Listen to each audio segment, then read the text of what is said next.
Hello everybody, this is Bazker. Welcome back to another episode of GameDev Tycoon, and in the last episode we had two really excellent game sales.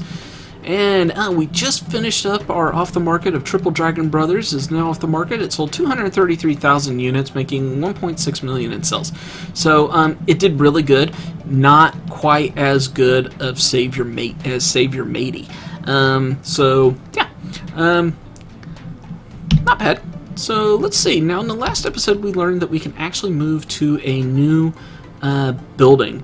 And yeah, I'm trying to remember how to actually do that once you've gone away. So let's take a look. Is it under research? Does not appear to be under research. Contract work, develop a game, game history. Let's see. Let me check in here.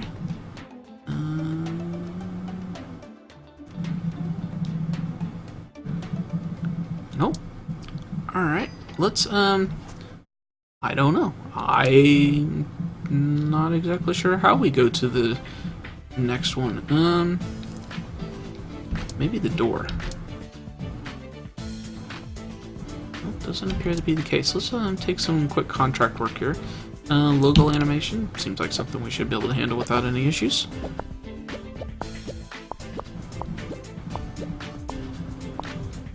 Alright, there we go. Thank you for taking care of us. You're welcome. Let's do some more contracts here, just really quick. Let's try that.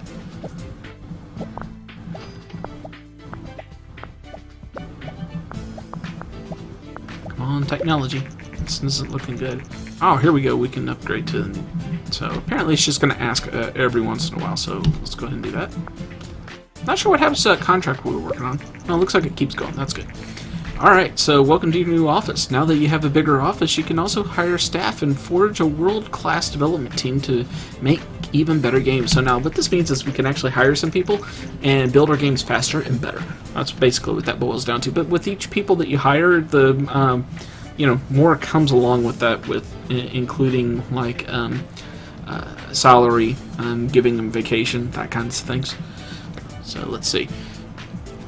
You now may also train yourself and your staff to improve skills. Let's try this by completing a management course which is required before you can hire your first employee. Alright, so we'll go ahead and let this go here. Today, Ninvento announced the much anticipated successor to popular TES console. This is the greatest console we've ever built. It comes with state-of-the-art 16-bit graphics and sounds. It is simply super, and that's what we decided to call it, the Super TES. Fans around the world have been waiting for this moment, and it seems that they will not be disappointed. I have a feeling they're right. Aw, we didn't get it, but that's okay. It was only a 4K penalty, not that big of a deal. And we did get some research points out of it, so it's not a big loss.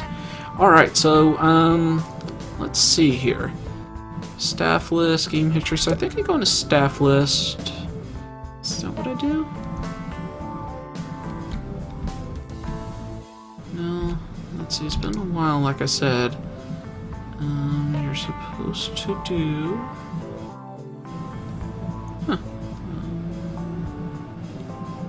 That's interesting.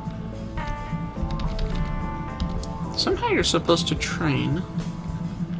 It didn't say, so that's interesting. You have to complete staff management training before, so click on your player character to access the training menu. There it is. I must not have been clicking directly on him. Alright, so here we go. Staff management requires 25 credits. 25,000 credits. So we'll go ahead and do that. He'll do his little training. Like I said, I haven't played this game in a really long time, so I'm still kind of new to it, from a remembering standpoint, I guess you'd say. So there we go. We're done. We can do fill position. That'll be excellent. Let's go ahead and take a look right here really quick, and let's look at train again. Creates great hit games, world-class team when training. Best results, train your staff regularly. Leave that there for a second. You can read it if you want. Alright. Game dev gems. We don't know what the effect of any of these things are going to be. But it requires research points, which is right here. So So that's what we need those for. Don't repeat yourself. Game design for pirates. Make me think. Let's do this training really quick. I think it's necessary that we do some training. Maybe not the most exciting thing to do in the game, but it's definitely something we need. Doesn't take an incredibly long time.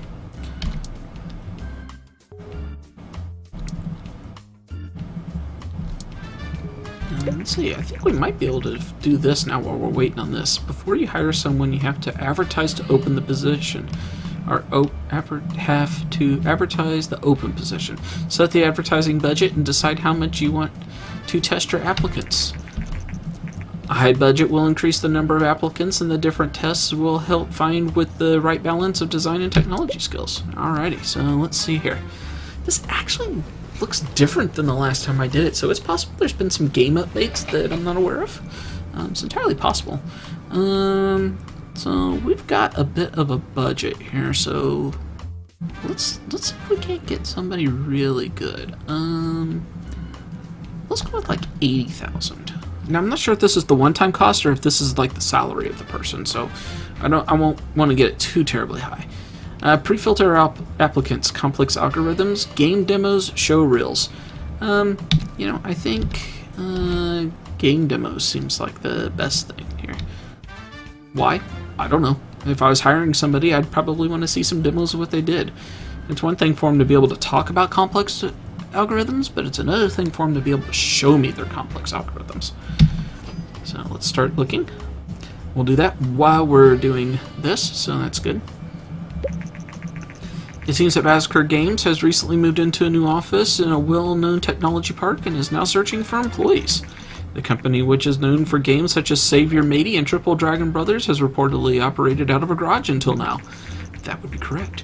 One of the many fans of Save Your Matey commented, "I can't believe that they didn't even have a proper office until now, and that those games were created by only one person. I am really looking forward to their future games."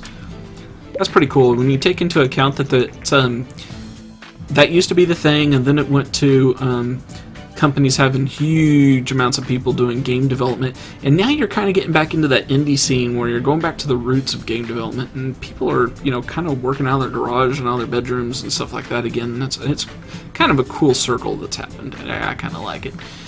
Let's see, the search for the open position is complete. You can now review the list of applicants and hire someone for the position. Don't forget that you can always train your employees to improve their skills. So let's see who we have here. I do believe that is 1 stone. Their experience level is 2. 158 technology, 241 in design. Speed is 108. I'm going to assume that red means it's on the low side. Research 242. I'm going to assume blue means it's on the high side. I really don't know. Salary $23,000 per month. Okay, so that answers that question. The $80,000 we put into it was just for the advertising. Alan Lowe, 256 speed, or 259 speed, sorry. 209 research, $16,000 a month. Aren't they decidedly better than this guy? And they want less? Yeah, pretty much. Design was better on the other guy, but overall this guy's better, so at the moment I'm leaning towards Alan Lowe here. Let's take a look at Warden Victor. A little higher on his pay. 307, 254. Ooh.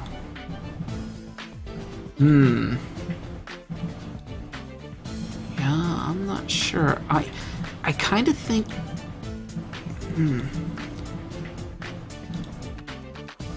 The one thing I know is that design definitely gets into the how much money you're going to make on your games. So 1 stone might actually be the better person in that respect. That's what you're essentially paying him for at that point. Higher salary probably is going to equate to better. So they're all level 2, aren't they? Yeah, they're all level 2. I'm going to take 1 stone. That's not who I thought I was going to take, but I'm going to do that.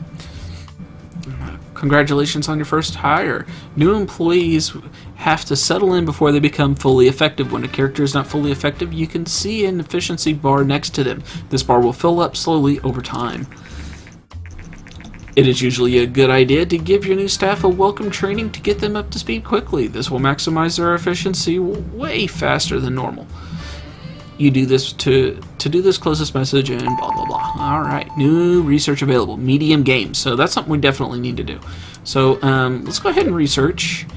And let's research the medium games. Let's do this while we have the money. And let's train this guy. Let's go do the welcome training.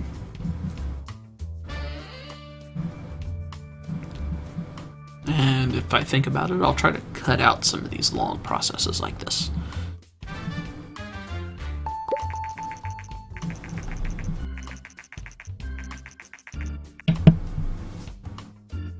Alright, publishing contracts. I have followed the progress of Basker Games for a while, and it seems that with your recent expansion, you have started developing larger games. Larger games deserve to be seen by more people, and this is where a publisher can come in handy. A publisher will market and publish your game around the world. They will also help fund development. In return, they keep most of the profits, but since the game will sell a lot more, it is usually still worth it. I can put you in touch with some publishers so you can look at some of the available contracts. Just let me know. Jasmine Droke. Find publishing contracts has been unlocked. It is accessible in the actions menu. Awesome. And we just completed this, and he has finished his training. So let's see here. We know that GameDev is going to do this. But you know, at the moment, we've paid for this office and we're not actually doing anything in it. I really kind of think we should probably start doing that. Let's take a look though. Can he research? Can research. Ooh, you can fire them. Let's research some 3D graphics. Let's get him on that. Boss, it seems that quite a few players use illegal copies of Triple Dragon Brothers. I've managed to identify some of them. We could either sue them to defend our copyright or send them warnings and ask them to stop. What do you want to do? Well, let's just warn them. Right away. You do that one. And let's take a look at our research here. Kind of seems like, you know, I would kind of think that better user experience might be the way to go. So let's try that. And then once we get this going, I'm thinking we'll do a new game engine really quick, and then we'll get a new game out. Basker Games has recently set warnings to several players using illegal copies of the game Triple Dragon Brothers. Piracy is an increasingly big problem in the industry. Some companies invest a lot of money and effort to fight piracy, while others argue that it's better to take a more relaxed approach and invest in better games instead. We have gained 247 fans, so that was the right way to go. I'm assuming. We don't know what the outcome would have been of the other one, but... Alright, just research your first engine part. To be able to use this in your games, you will need to create a new game engine. Darn straight. Let's let him get finished with whatever he's doing. I don't remember. Completed 3D game engine. Excellent. Media is abuzz of the latest news from this year's entertainment conference and a surprise announcement of Vony, a company known for General Electronics, has presented a prototype console called the Play System. I wonder what that is. Apparently, Vony has collaborated with Nintendo, creators of the beloved and successful TES and Super TES consoles, to develop what is basically a Super TES with a CD drive. Yeah, we never saw the likes of that thing. This would be the world's first console using a CD drive.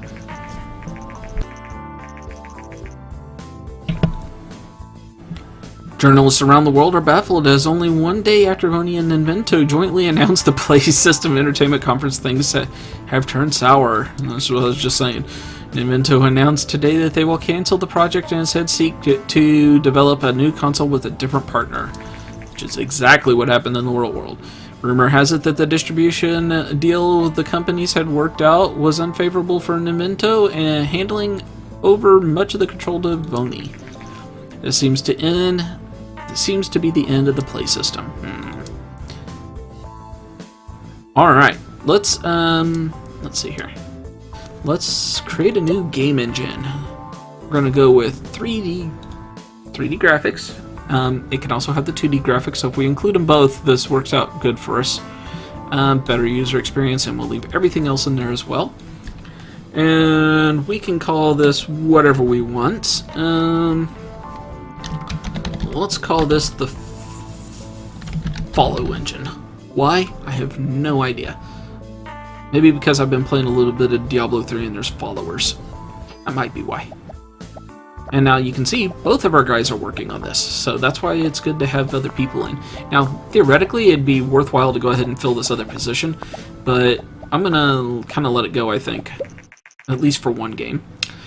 In 2 months, the TES will be taken off the market. We never even got to do much with the TES, so that's okay.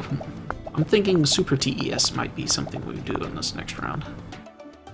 Alright, there we go. Achievement unlocked, 100k engine. Invest over 100,000k in a new game engine. Cool. Your new game engine, Follow Engine, is complete. Alrighty. So let's go in and develop a new game. Actually, wait. Let's take a look at this. Find publishing deal. We kind of already know what it's about. I'll leave that on screen in case you want to pause and give it a read. Alright. And same thing here. These are just tutorial things, that's why I'm not really reading them. Alright, so here we go. Romance not researched. No license for that one. This is probably going to go off the market soon. It's been out for quite a while. Master system. Maybe all we have options to, though, is the master system. We haven't done a master system. That might be worth it. Up front, we're going to get 105k up front and 13% royalties. For school strategy. Let's accept this one. Do you want to pay $80,000 to acquire the license? Yes. Alright, so school strategy master system, we know all of this. We're going to use the Follow Engine, I think. I'm going to say it's for... I don't know, honestly. They didn't really say in the contract. So let's go with this. It's a medium game. It's everyone. School strategy.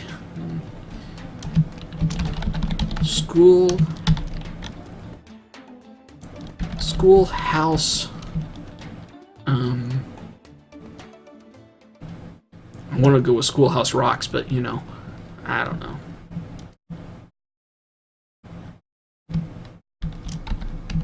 Schoolhouse Rocker. Okay. Don't ask. Don't know.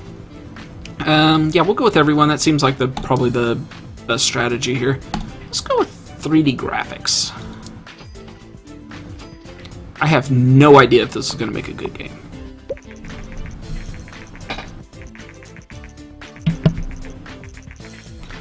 Alright.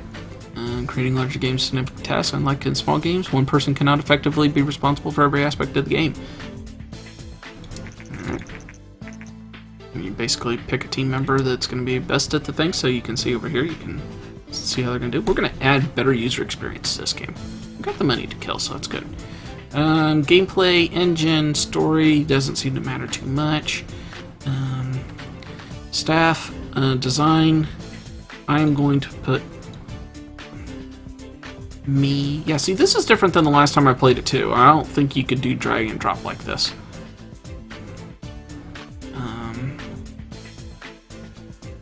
I'm gonna put me on the engine. One can work on this and on the story, because the story doesn't really matter too much. Was this a good idea? I have no idea. We'll find out. No bugs yet. Oh, spoke too soon. Alright, what do we got here? You know, we don't really know anything about the rest of this. I'm going to assume that some dialogue's probably not a terrible idea in a strategy game. AI is probably a really good idea. Let's do this. I'm going to put me on these. This guy here and this guy here. Now see, he's 110% allocated, so we probably want to do something like this, maybe. See, this is when your slider bars apparently get into it. And I'm almost positive this was not the way things were beforehand, so that's something to kind of keep in mind. Looks kind of cool. It looks like a game update that I'm not aware of. TES is no longer. You released 3 games on the platform and earned a total of 681 credits. Oh, so we actually did release several games for the TES, so that's good to know. So we're going to get this game out, and then I'll probably call this an episode. Alright, what do we got here? Ooh, this is where things are going to get kind of interesting. Graphics, probably not too important. World design, we're going to shut that down quite a ways. And, yeah, I don't think technically I have to allocate these, but they'll just kind of get worked on by whoever. And I kind of think that's the way I'm going to go. Oh, nope, I am wrong. You do have to drag staff out there, so good to know. I'm way overworked. He's going to be way overworked too, but, you know, it's just the way things go. Let's drag graphics down just a little bit. So we really do need more people. I really like that change. I'm almost positive that is a change too, because I can remember saying, you know, while it's nice having staffing, there really wasn't a whole lot, you know, you did with them. I mean, you could assign them to stuff, but it wasn't quite that involved. Let's see. That's 20. Oh, there's a bug. Let's get rid of that bug first. And okay, there we go. Let's finish. Got a new record, 21. That's good. New topic combo, so bonus experience. Look at this go. Alright, let's release the game. New research available. Simple cutscenes, better dialogues, level editor. Awesome. Game reviews are in for Schoolhouse Rocker. Oh, I'm not feeling good about this. Could have been better. I've seen better. Falls a bit short. Uninspiring. Well, it is what it is. Alright, let's just see what happens. It's selling okay. I mean, it's not great, but Bina, the game doesn't live up to expectations. As per contract, a penalty will be applied to your account. That's not good.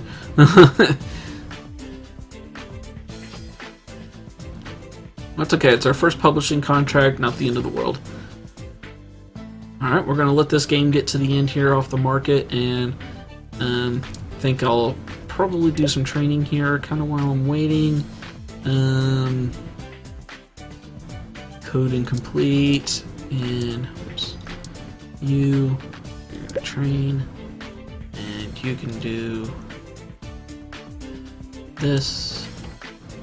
Now that actually affects different people. Just because he's had the training doesn't mean he has, so that's something to keep in mind too. And this is what you should be doing while this kind of stuff's going on, is just letting your guys do some training or research or something like that. That way there's stuff happening. You know, for this game sucking, it's selling pretty well. It's already at half a million units sold. That's good.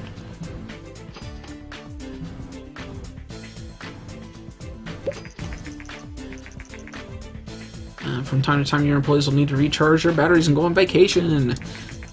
Give them a holiday, just click and select on them. Yeah, we're not going to worry about that right now. Gain some fans.